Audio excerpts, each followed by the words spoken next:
اور یاد کرو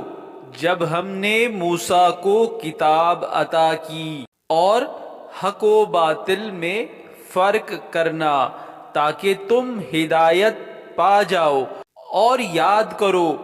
جب موسیٰ نے اپنی قوم سے کہا، اے میری قوم، تم نے بچھڑے کو معبود بنا کر اپنی جانوں پر ظلم کیا، لہذا